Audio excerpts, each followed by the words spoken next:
Hello, hello, and welcome, everyone. Welcome to the Learn From Us podcast. Thanks for joining us. I don't know why I said it like that. Oh, this is Paul. Petey Pop. We just listened to that song. Paul Gabrail. Gabrail.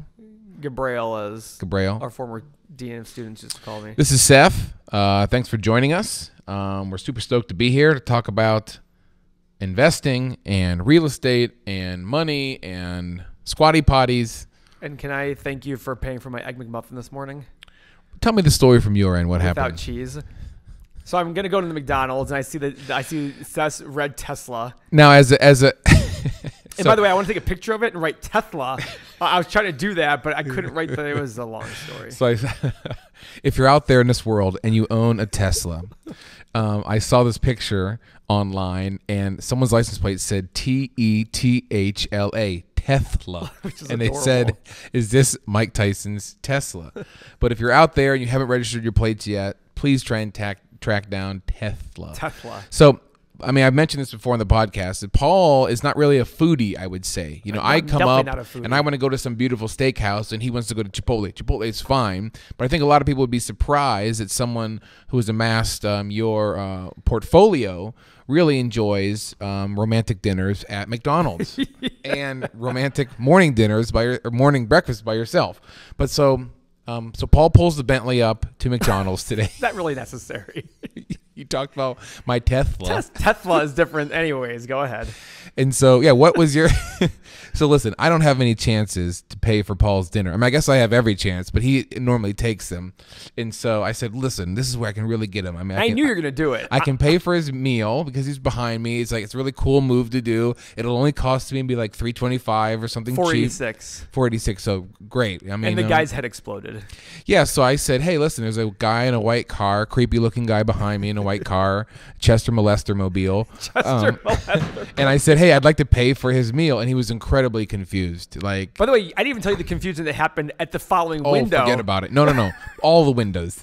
He sort of said like, he goes, are you with that guy? I go, so when I ordered, yes. He says to me, hey, the guy in front of you offered to pay. Yeah. Now, keep in mind, everyone, there's a female at the first window, and there's a guy at the window taking the order. So it's not like could it have been a different guy. It was the same guy. So I come up, I make my order. He goes, the guy in front of you offered to pay. I go, of course he did. I said, I appreciate that, etc.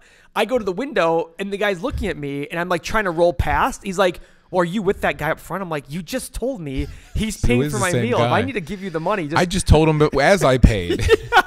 Yeah, no, his head freaking exploded. No, listen, it looked a little overwhelmed. And but what's overwhelming about it, he had just confirmed a minute and a half before that you were paying for my meal. Then I paid for it. So then I get to the front. What'd you order?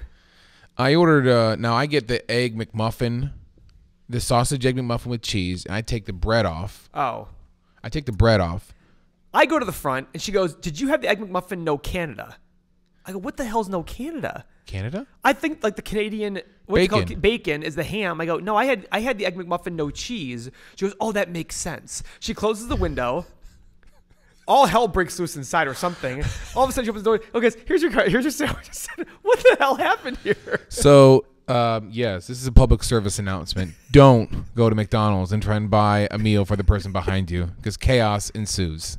That almost brought the company down today. Check the stock, Tim.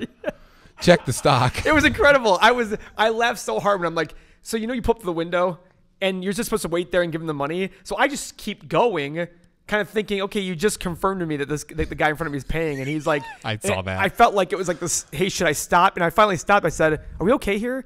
He goes, are you with that guy up front? I'm like, yeah, he's paying for my meal, right? You said that. He's like, yes. I said, and there was this awkward pause. I said, okay, have a good day. He goes, take care. It just kept rolling.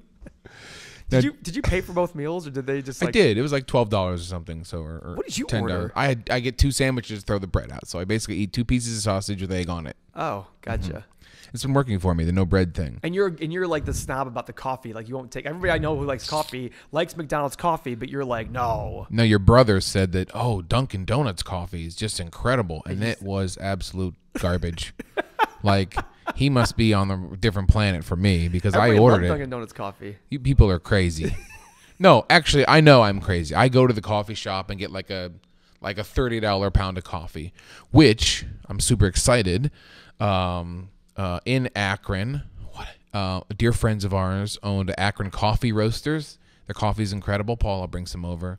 I don't drink coffee, but please bring some You're over going to to the start. Anyway, Akron Coffee Roasters, downtown Akron. I don't know what street they're on, but look them off. Look them up. Incredible coffee, and I can't wait to start buying my coffee from them.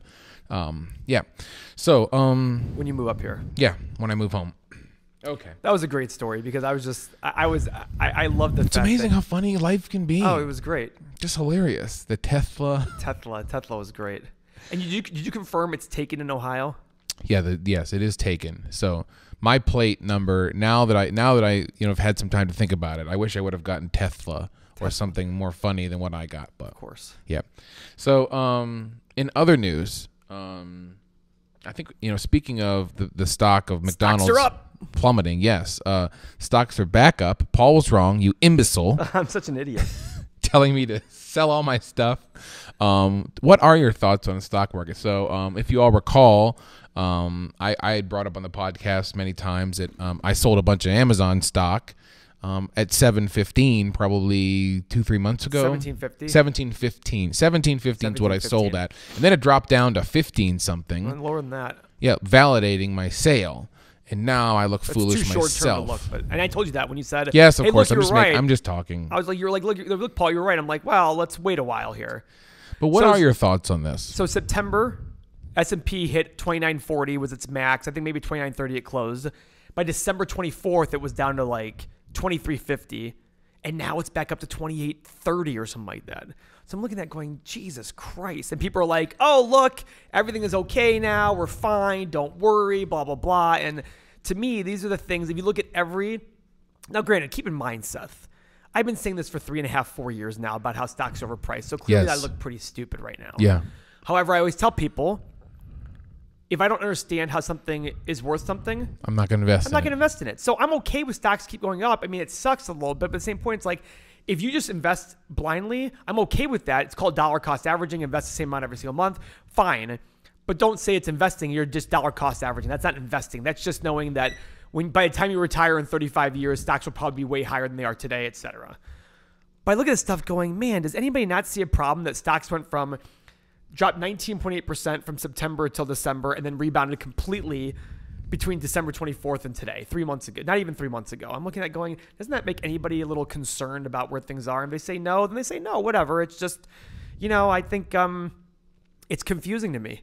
It's very confusing. We had a real estate deal the other day that somebody said to us, do you want to buy 340 units in North Carolina? We put it in our real estate calculator, and it told us if we paid their ask price with what they reported their expenses to be, which people tend to report lower expenses. Yeah. If we took their numbers as is, it was an 8% IRR over a 15-year period. It was actually negative over a 5-year period. It was negative cash flow for the first 5 years. And in order to make it work to 15% IRR over 15 years, you have to assume 6% rent growth over a 15-year period. Can somebody please show me where North Carolina, ironically, that's how the whole North Carolina thing came, has done 6% rent appreciation over a 15-year period, 6% per year. I don't think it's happened. I could be wrong, but I don't think it's happened. So I look at these things saying, who's going to buy this deal? Somebody's going to buy this deal who lies, basically thinks these assumptions aren't true. And if it doesn't work out, well, they got their fees and some deals just don't work out, which I hear a lot of real estate investors say, like, hey, not every deal can work out. Fine. It just depends where you are. I mean, that deal doesn't work for us. And, the price they said they were going to sell it at, I was like, Jesus Christ, like we had to buy it for like 30% lower for it to even come close to meeting our demand. Our what I think is a reasonable IRR, 15% to do a real estate deal. There's too much hassle to not get 15%. So look at the stock market, look at real estate. There's ebbs and flows. And we're unfortunately right now in a really high ebb, if that's what it is. What's an ebb? I've heard that before. I never looked it up. We also need to look up the origin of multiple ways to skin a cat because that's like one of your favorite sayings. Yes. I don't know where it came from. I love it. We'll have to look on the interwebs. The things we learn. You said something about FedEx? Oh, yeah. And then FedEx announced yesterday that their orders and shipping globally have slowed down significantly. And they've warned about profit and revenue this year. It's a pretty big indicator of where things might be going. Listen, 2 years ago, there was indicators that we were entering recession. I said it and all of a sudden, boom, right back up again. You know what I mean? It's like, Who knows? I mean, Seth, we haven't had a recession in 10 years, which isn't very usual. It's a very unusual thing. All I know is that the great thing about being a value investor is I react to what's out there.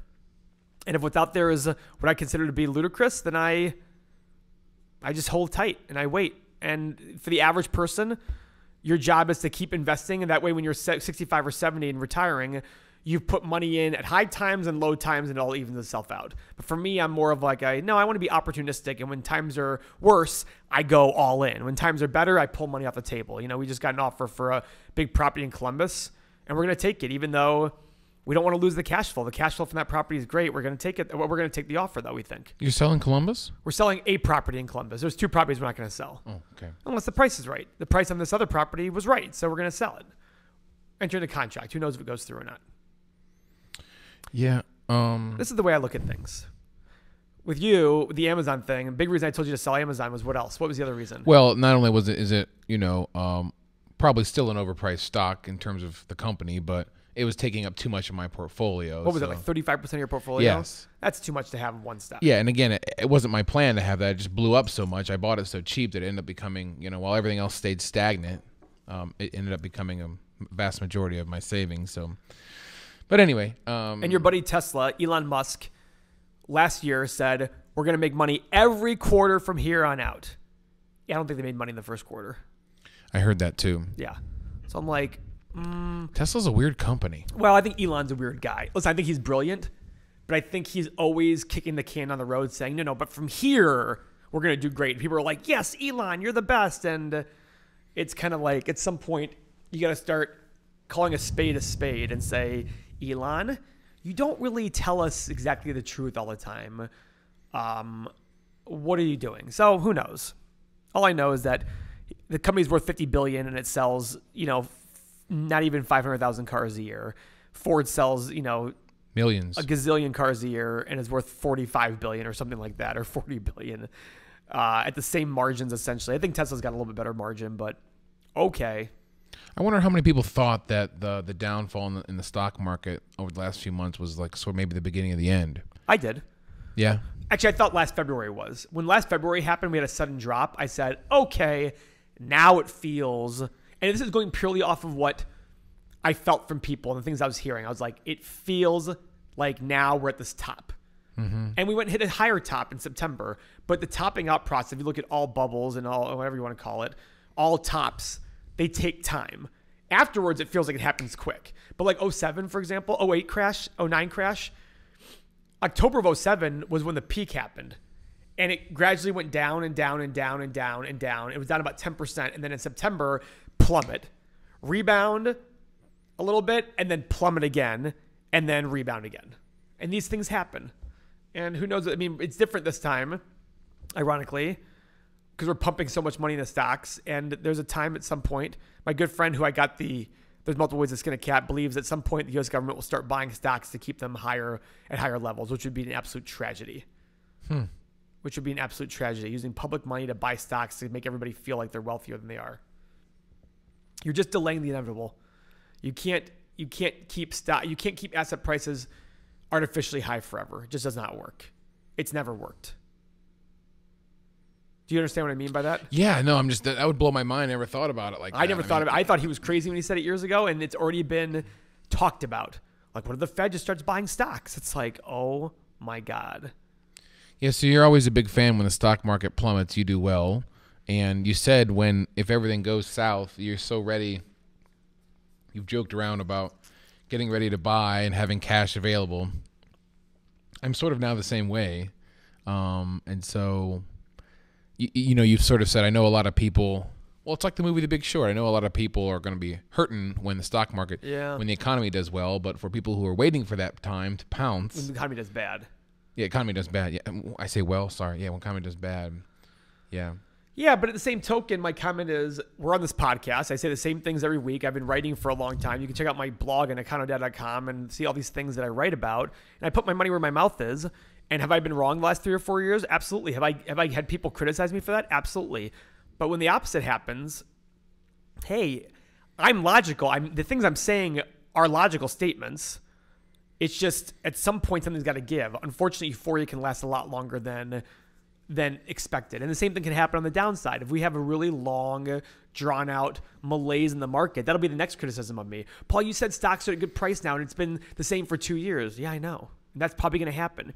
Stocks will go to a level where I go, these are a great time to buy, and it'll go even further south or stay south for a long time. Yeah. And people will say, Paul, you said it's a good time to buy. It is a good time to buy because now you're collecting dividends and the companies are putting money in their bank accounts and storing their money up and investing back in the company and driving revenue. When you buy a stock, you're buying a piece of a company. So you want to make sure that the company is investing back in itself or giving the money out to its investors in dividend form. Like right now the stock market I think pays 1.8% in dividend. There'll be a time when it probably pays 4% in dividend. And I'll be excited to do that because I'll probably pick the best stocks that do the best dividends. I'll probably make 5 or 6% of my money just collecting dividends. It'll be wonderful. Have my real estate, have the businesses growing, etc. And that's what I look forward to. Yeah. Dang, it's funny. I lost my train of thought there for a moment. But I could listen to you all day. That's what people are saying. You have an infectious spirit. Is that, yeah, infectious spirit? Yeah. That's very nice to say. It is true. Is it? Well, currently I travel to come do these podcasts, and so we have slumber party sleepovers at Paul's house, and we wanted to go to bed quite early to get ready for this huge day of podcasts, and we ended up staying up about 90 minutes late because we just started talking about, I feel like we could have so many podcasts in your kitchen about all the stuff we've always talked about, but yeah, I just love hearing your insight on all this stuff. I mean, I like hearing your stories about like what you're thinking about and doing and what goes through your head and all that stuff. Do you ever get self-conscious about that? I worry about you getting self-conscious about it. Maybe a smidge. Really? Why? Well, I mean, we I've talked about this on the podcast many times, is that Paul has liked my position on the podcast because I really don't know what the hell I'm talking about, and I'm dying to find out more. And this very well might be a lot of people in this world. And I bring all these, I ask all these questions because, like I said, I talk to friends and they all have, it's just incredible how many, like I was just going to say, and oh, by the way, everyone, now is a terrible time to buy stocks. But the funny part is when Amazon stock starts climbing again, inherently in my mind, I thought, ooh, maybe I should start buying again, right? Because it's really expensive. Let me buy now. Isn't it weird how we all like things? Why is that? When it was at 15, I was like, well, maybe that's it, right? When it drops down to like 1,500 something, like, well, if I buy and it keeps dropping, then I'm in big trouble too. But then if it goes up, you're like, oh, it's going to keep going up because we always forget bad times. Yeah.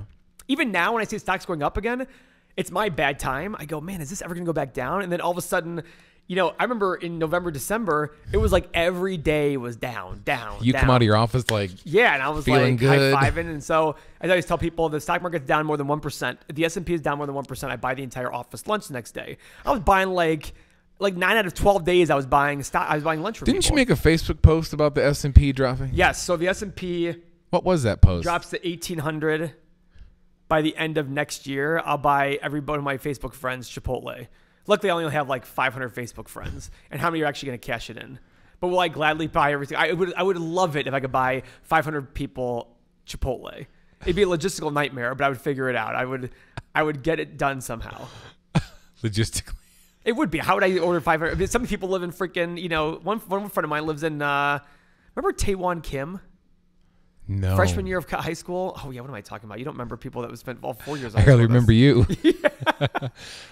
He was freshman. He was in my 8th grade class, and then he was also freshman year, and then he transferred to Mercersburg Academy or something like that, and then now he lives in like UAE or Dubai or something like that. I mean, if he called me and said, hey, I want Chipotle, I'd figure it out. I mean, granted, I'm not shipping him Chipotle, but the whole point is I got friends in Mexico. I got friends all over. It's like, I'll get Chipotle. Let's figure it out.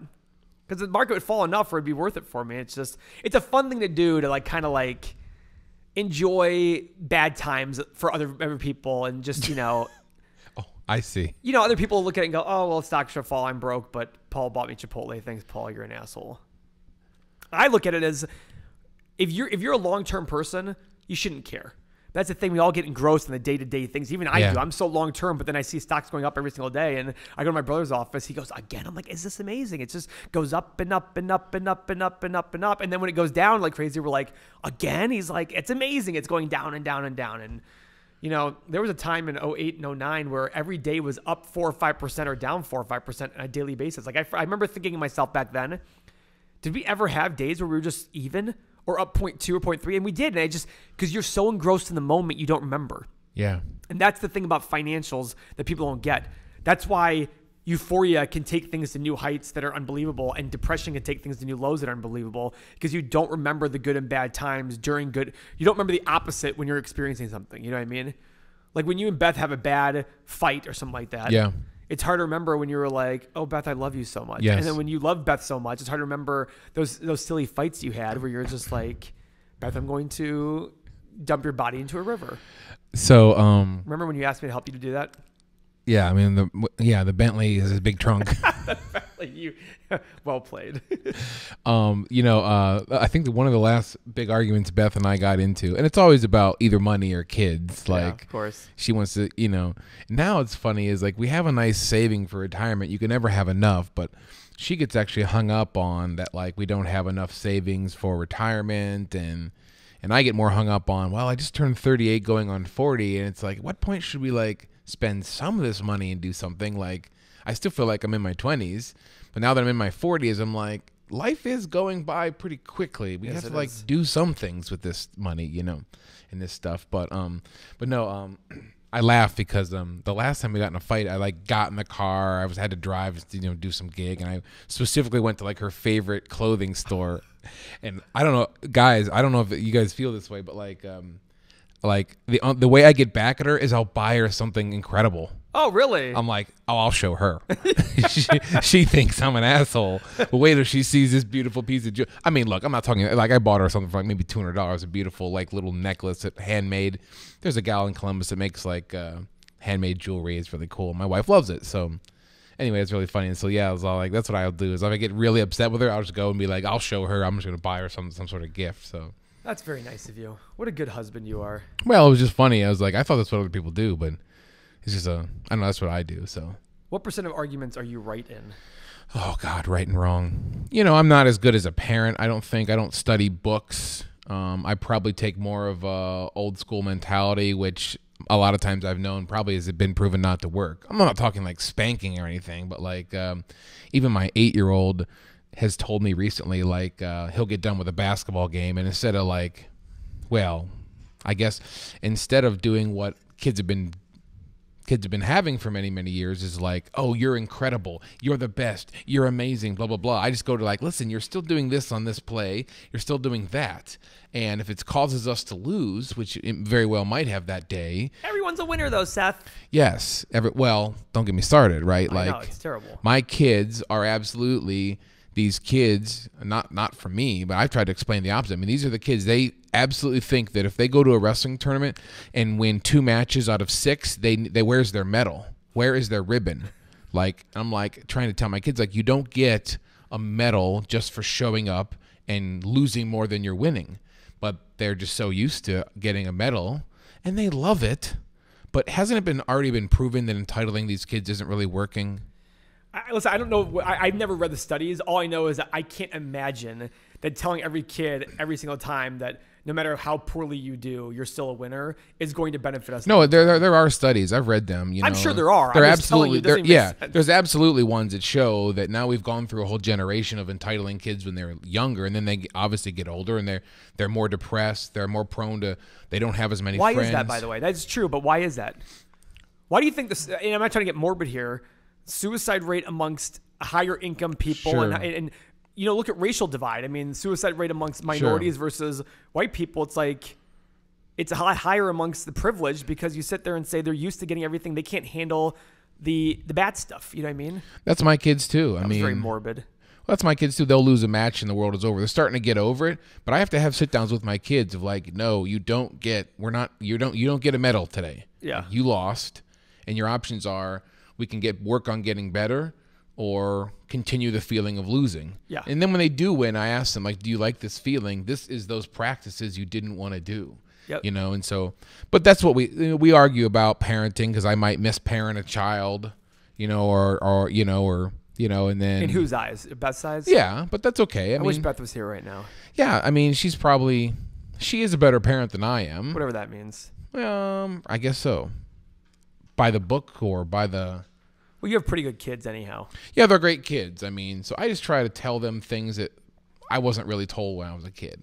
Like the idea that they could have a house, they could save up 10 grand. I told you that story about Gio and like compounding interest on the $1,000 that he's saved up. And oh, no, you didn't tell me that story. Oh yeah, like I looked it up because he had $1,000. He's very proud. He's gotten birthday money. He's saved money. He's done chores, and he's a big saver. He owns one Tesla stock, and I wanted to instill savings in him because God bless my mother. I love you, Sharon. But like we were spenders. Yeah. Like we just went to the mall and spent stuff. Yeah. And that caused a lot of frustration in my life as a child because my dad was the classic dad working his butt off and then mom's quote unquote spending the money on stuff. It was just like that's just what we did. We just went to the mall and bought shit. Like, do you remember Rolling Acres Mall? Do you ever go to Rolling Acres Mall? Now it's going to become an Amazon facility, I think. Really? Yeah, but I mean, they used to have those little T-shirt shops where they would spin them and you could drop paint on them and make like and we was like, if it was cool, we bought it. Now, I buy a lot of things in this world. I mean, I like, obviously, making and spending money. But, I mean, but anyway, that brought a lot of, like, tension in my family. And so money's tough, man, you know. We've talked about So what about the compound interest with Oh, yeah, thanks. Yeah, so Gio got to his first 1,000. And I'm like, you know, Gio, if you just go put this in a bank, you know, if you invest this, instead of thinking about where you're going to blow it, it's like if you put this $1,000 down plus only $100, you know, he's 8. So for the next 60 years, it was like almost close to $1 million. Something ridiculous. Do the math. You want me to do the math? What kind of rate of return did you assume? Oh, low. I did 7 or 8. Okay, let's do 8%. Maybe it's not $1 million. Maybe it's 600,000. It was insane. How many years was it? 60. It was insane. Now look, maybe you're gonna pull up something like $42,000 and I look like an idiot. No, it's definitely more than that. But to a small child. And you said $100 a year? $100 a year.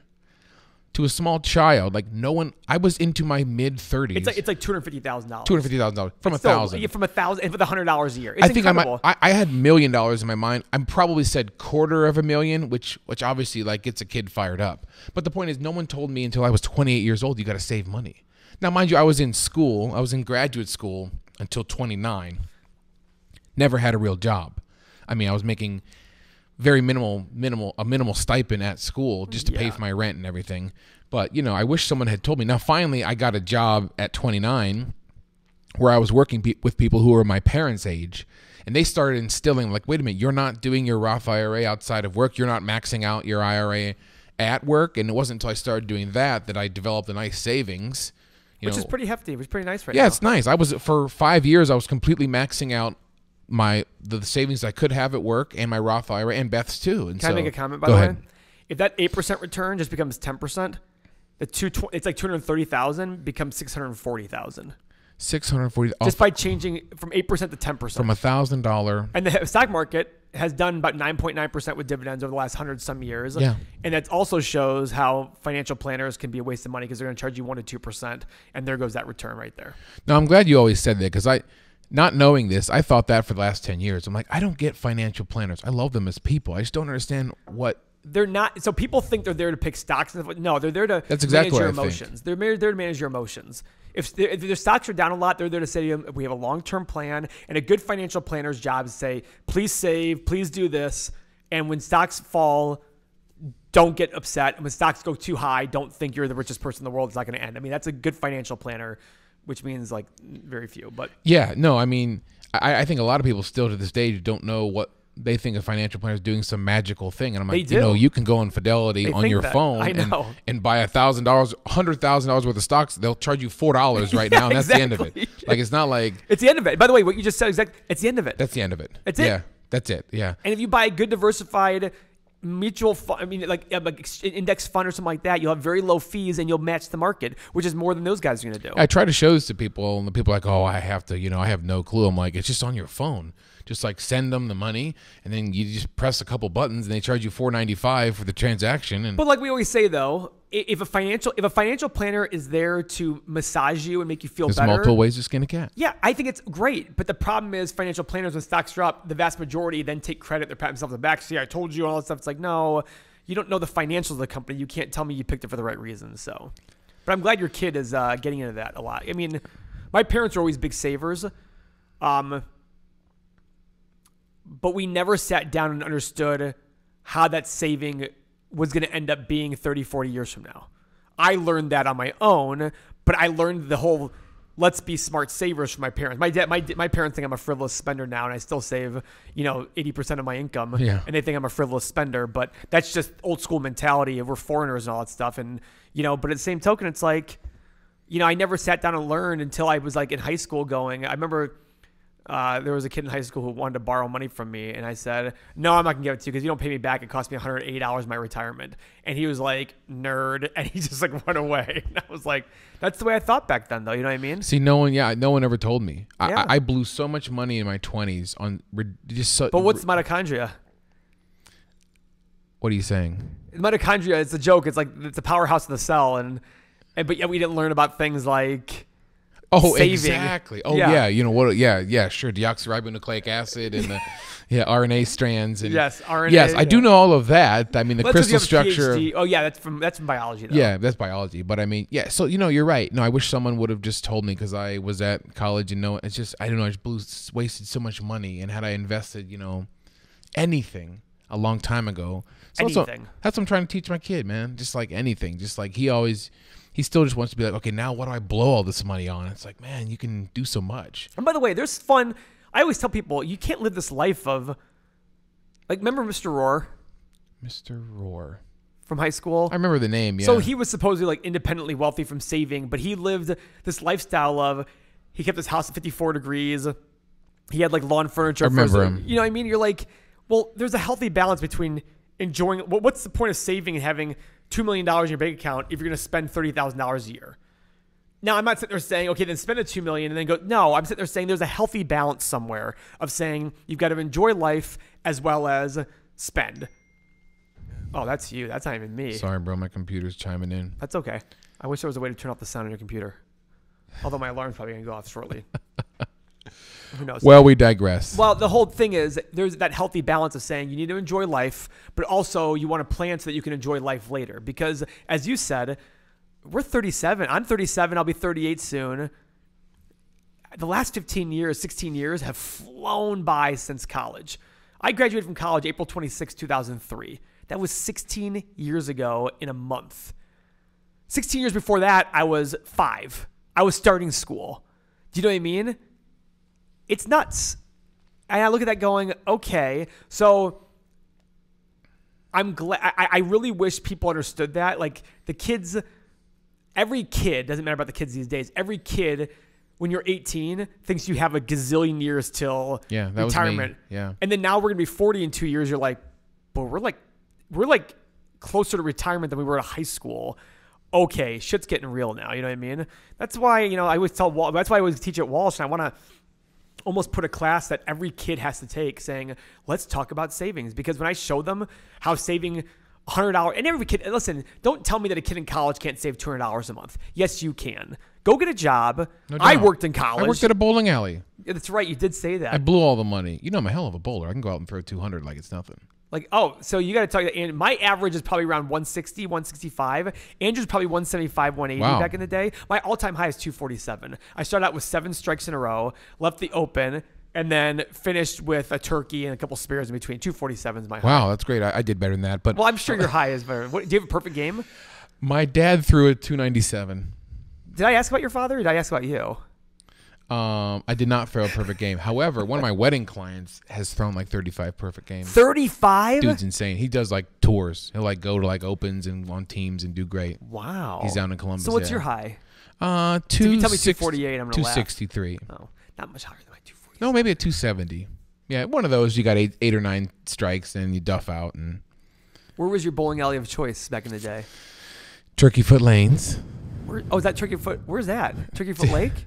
Yeah, around Turkey Foot Lake, around in Akron area. Turkey Foot Lanes is where I went. And I went to the College of Worcester, and they had this old like 60s, 70s bowling alley with the ball returned, exposed ball return. And I tell you what, they just knocked it down. There was like an arcade pool bowling alley place at Worcester, and I heard they got rid of it, and it's really sad. Well, the times have changed. Yeah, but anyway. Ours was Park Center Lanes in North Canton, Ohio, which I think is still there.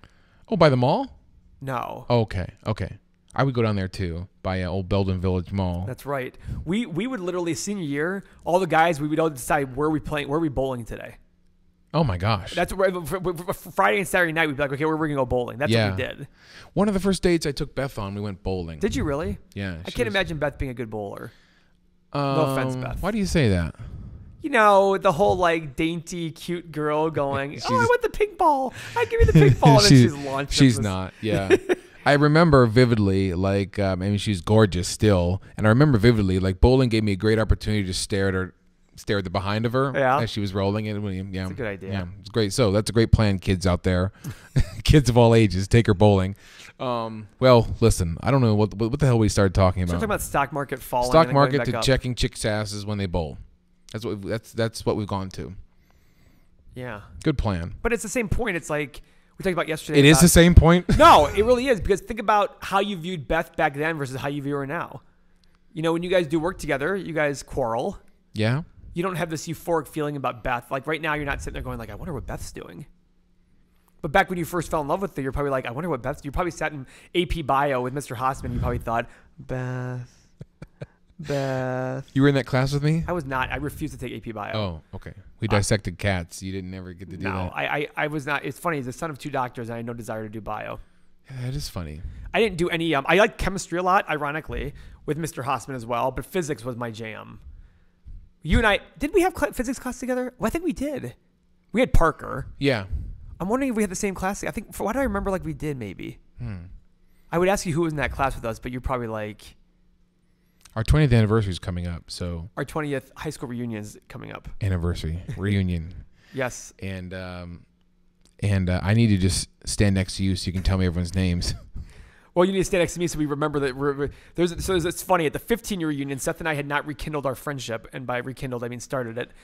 And we were like, hey, were you at the 15? We went to the 15 years. Like, I went there. You went there. You were there. And there's a picture of us at the 15-year reunion. The whole group photo. Literally standing right next to each other in a group photo. And we both didn't remember. And I have a pretty good memory about who's at places.